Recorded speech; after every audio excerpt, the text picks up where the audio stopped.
Good morning, student. Today we'll continue our chapter 2, Matter, Nature and Behavior. Our today's topic is, what are the types of pure substances? Pure substances can be classified either element or compound on the basis of their chemical composition.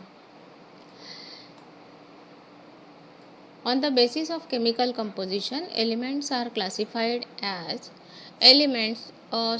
substances are classified as elements or compounds. See here, matter is classified into two, pure substances and mixtures. Then these pure substances are classified into elements made up of same atom and compound made up of two or more atoms. And mixtures again classify into two, homogeneous mixture and heterogeneous mixture. Two types of mixtures we have already discussed. Now today we discuss about pure substances, elements and compounds. Elements. You know that elements are those substances that cannot be further broken into simpler substances by using chemical method. Heat, light, electricity or reaction with other chemical substances. Means elements are the pure substances which cannot be broken into simpler substances by using chemical methods. Hydrogen is an element. Similarly, sodium, iron, copper are also elements.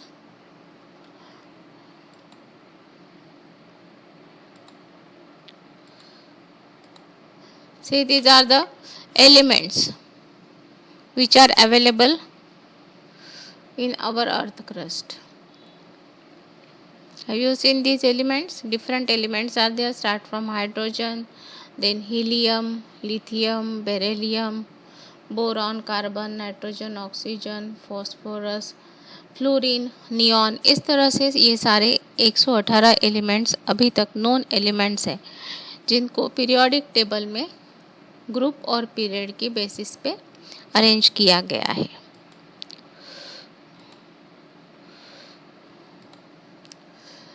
Lavoisier in 1743 to 1994 first to give the modern definition of element based on experiment. And according to Lavoisier, element is a basic form of matter that can be broken down into simpler substances by chemical method. Lavoisier एक ऐसे scientist थे, इन्होंने पहली बार बताया कि basic form है matter का आपका एलिमेंट और उसको हम ब्रेक कर सकते हैं सिंपलर सब्सटेंसेस में. किसके द्वारा? By chemical method. An element can not be further broken into simpler substances because it is made up of can not be broken down into simpler substances. तो पहली बार लवाइजर ने डेफिनेशन दिया. उन्होंने अपने एक्सपेरिमेंट के थ्रू उसको प्रूव किया था कि एलिमेंट एक ऐसा सब्सटेंस है जिसको हम और सिंपलर सब्सटेंसेस में कोई भी फिजिकल या केमिकल रिएक्शन के जरिए ब्रेक नहीं कर सकते हैं. जैसे बात करते हैं कॉपर की, तो copper is made up of only one copper atom, iron is made up of only one iron atom and elements are found in solid, liquid and gaseous state. तो कॉपर में यदि देखोगे तो सारे कॉपर के atoms ही आपको मिलेंगे. Iron element देखोगे तो आयरन के एटम्स ही आपको देखने को मिलेंगे. इस तरह से elements are not broken down into simpler substance by any chemical method. अब बात करते हैं इसके स्टेट की. तो elements are found in solid, liquid and gaseous state. हमें एलिमेंट्स सॉलिड, लिक्विड और गैसियस से तीनों स्टेट में मिलते हैं.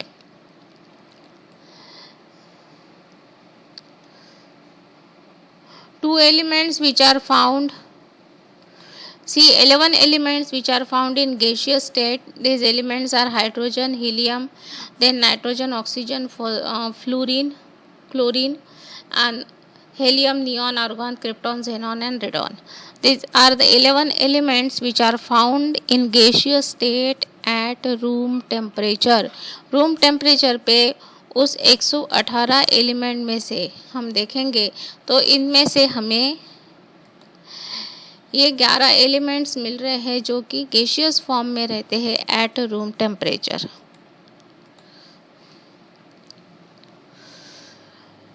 elements mercury and bromine are liquid at a room temperature. Mercury Hg or bromine, that is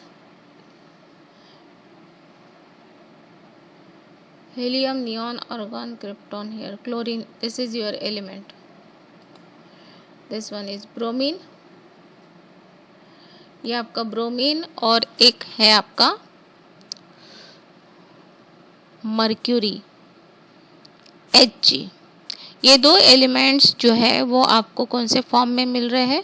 in liquid state at room temperature. Room temperature पे ये दोनों एलिमेंट मर्क्यूरी एंड ब्रोमीन वो हमें लिक्विड स्टेट में मिलते हैं।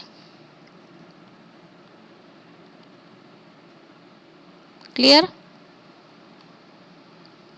Mercury and bromine exist in liquid state at room temperature, and 11 elements are gaseous at room temperature. तो elements हमें पता चल गए कि यहाँ 118 एलिमेंट्स है अभी तक डिस्कवर हुए। नाउ कंपाउंड्स की बात करते हैं तो पहले तो हमने स्ट्रक्चर देखा था कि हमारा मैटर जो है प्योर सब्सटेंसेस में दो इसमें बढ़ गया है, एक एलिमेंट और दूसरा है कंपाउंड। तो यहाँ पे कंपाउंड का आप डायग्राम देखोगे तो यहाँ पे दो टाइप के एलिमेंट्स इसमें नज़र आ रहे हैं, राइट? तो कंपाउंड होता क्या है? अ कंपाउंड कंसिस्ट ऑफ 2 और मोर element chemically bonded in a fix ratio. यहाँ पे देखोगे ये एटम्स है आपके और ये मॉलिक्यूल्स है, तो ये एटम और मॉलिक्यूल से बना हुआ आपका क्या है? कंपाउंड है। यहाँ पे ब्लू और ये ग्रीन कलर के मॉलिक्यूल्स, ये ग्रीन कलर का मॉलिक्यूल और ये ब्लू कलर का एटम दोनों मिलके आपका बन गया है कंपाउंड। इसीलिए कंपाउंड क्या बोला है? 2 और मोर एलिमेंट केमिकली बॉन्डेड। इनमें जो बॉन्ड रहता है वो कैसा है? केमिकली बॉन्डेड रहते हैं और रेशो कैसे रहता है? फिक्स। उनको हम बोलते हैं compounds. There are many substances found around us are formed by chemical reaction between 2 or more element in a fixed proportion. These substances are called compounds. तो जो हमें कंपाउंड मिलते हैं वो कैसे हैं? एलिमेंट्स उसमें जो रहते हैं वो 2 या 2 से ज़्यादा भी रह सकते हैं, बट उनका जो रेशो है वो कैसा है? फिक्स है। जो कंबाइन हो रहे तो कंबाइनिंग रेशो इज फिक्स, इसीलिए हम उसको बोलते हैं कंपाउंड।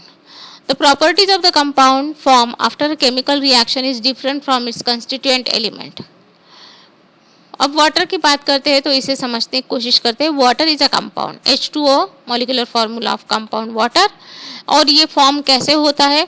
तो form by reaction between inflammable gas hydrogen and oxygen gas which is needed for combustion. Oxygen की ज़रूरत हमें किस लिए होती है? कंबशन के लिए। और इनफ्लैमेबल गैस आपका है hydrogen, catches fire easily. Water is neither combustible nor, but in दोनों से दो बना हुआ जो आपका पानी है, वाटर है, वो नाइदर कंबस्टिबल नॉर डज, मतलब हिट हेल्प इन कंबशन। पानी उल्टा आग बुझाने का काम करता है और ये दोनों गैसेस कैसी है? एक आग को सपोर्ट करता है और दूसरा आग जल्दी पकड़ लेता है। तो इन दोनों से मिला हुआ जो कंपाउंड है वो वाटर, वो कैसा है? Neither combustible nor support the process of combustion. तो ये प्रॉपर्टीज जो होती है कंपाउंड की, ये कैसी होती है? Totally different from its constituent element. One activity is given, electrolysis of water. Take a plastic bottle with a wide opening, cut off its base. आपको एक प्लास्टिक का बोतल लेना है, उसका बेस काट देना है, फिर उसमें रबर कॉर्क फिट करना है विद 2 होल्स, और आपको यहाँ पे 2 इलेक्ट्रोड्स लगेंगे। वो इलेक्ट्रोड्स आप ले सकते हो, कॉपर के ले सकते हो, ग्राफाइट रॉड्स ले सकते हो। completely filled with water and there are no air bubble inside it। और इस कॉपर रॉड या ग्रेफाइट रॉड के ऊपर आपको इन्वर्टेड क्या रखना है? 2 टेस्ट ट्यूब रखना है जिसमें एयर बबल बिल्कुल ना हो, और इस ग्रेफाइट रॉड को कनेक्ट करना है 9 वोल्ट बैटरी से। इस तरह से आपका ये सेटअप रहेगा। और आपने इसमें पानी लिया है और उसमें 1-2 बूंद क्या किया है? एसिड डाला है। Now the gas that start collecting in the test tube is the rate of collection of gases। जैसे ही यहाँ पे आप कनेक्शन को ऑन कर देते हैं और करंट फ्लो होने लगता है, तो जो पानी है उसका क्या होगा, इलेक्ट्रोलिसिस स्टार्ट होगा और यहाँ टेस्ट ट्यूब में आपको बबल्स दिखने लगेंगे।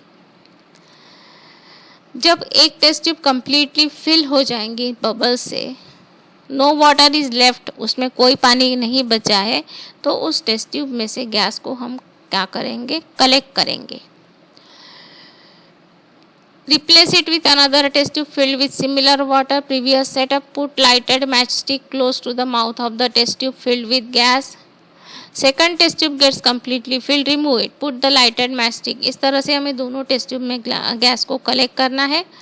नाउ ये जो गैस कलेक्ट हुए उनका रेशो हम यदि देखते हैं वॉल्यूम ऑफ द गैस, तो वो कितना आ रहा है, 2:1 by volume.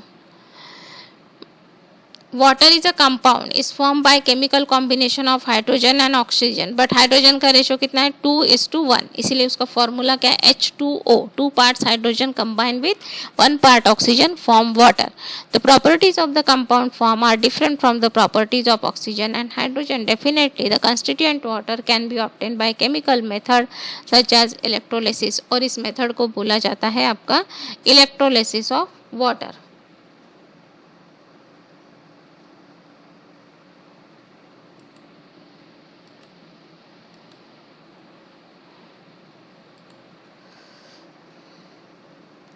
If we try to calculate ratio of hydrogen to oxygen in water by mass, अब हमने कैलकुलेट किया बाय वॉल्यूम, वॉल्यूम देखा हमने किसका ज़्यादा था, हाइड्रोजन का कितना था, तो ऑक्सीजन के जितने वेपर्स कलेक्ट है उसके ठीक डबल था, इसलिए हमने बोला हाइड्रोजन और ऑक्सीजन का रेशो जो है पानी में कितना है, 2:1।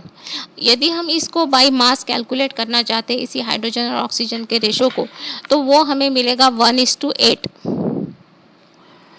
Irrespective of the source of water. तो 1:8 का मतलब हुआ है कि हमें 9 ग्राम वाटर में से 8 ग्राम क्या मिलेगा, ऑक्सीजन, और 1 ग्राम मिलेगा आपका hydrogen. Similar results are obtain in case of other compound. Other compound की बात करोगे तो उसमें भी आपको ऐसे ही रिजल्ट्स मिलेंगे। जैसे बात करते हैं कार्बन डाइऑक्साइड की, जिसका मॉलिक्यूलर फार्मूला है CO2।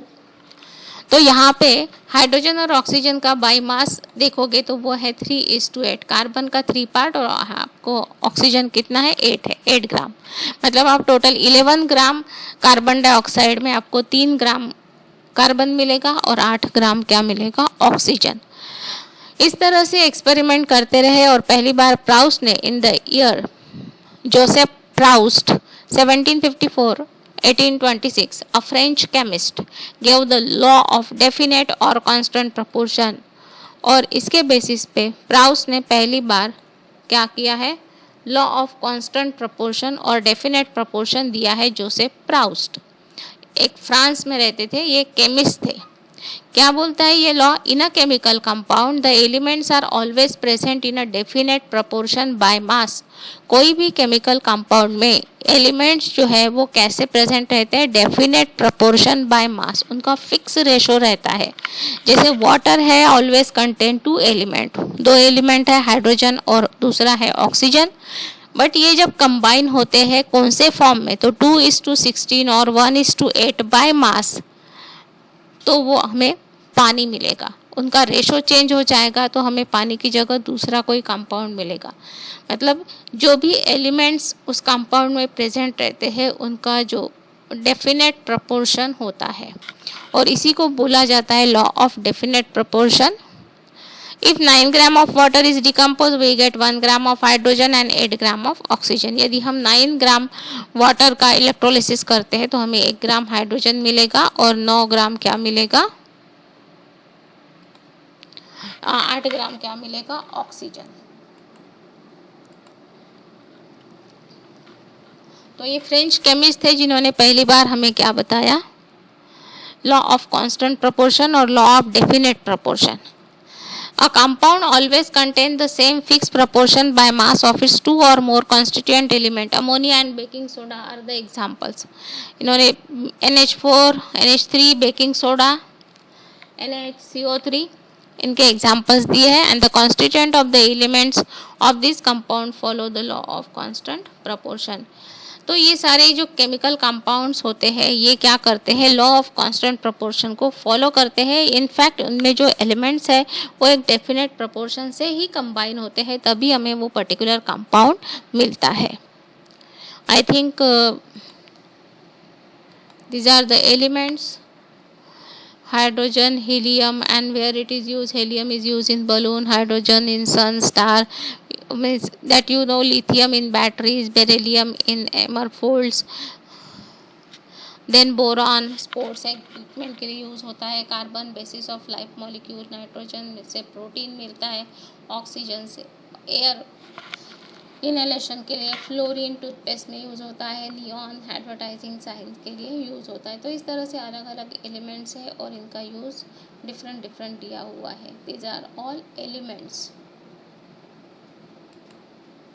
Chapter we have completed. Now group the following substances into elements or compound: potassium element, lime water compound, sulfur element, washing soda compound, carbon element, lead element।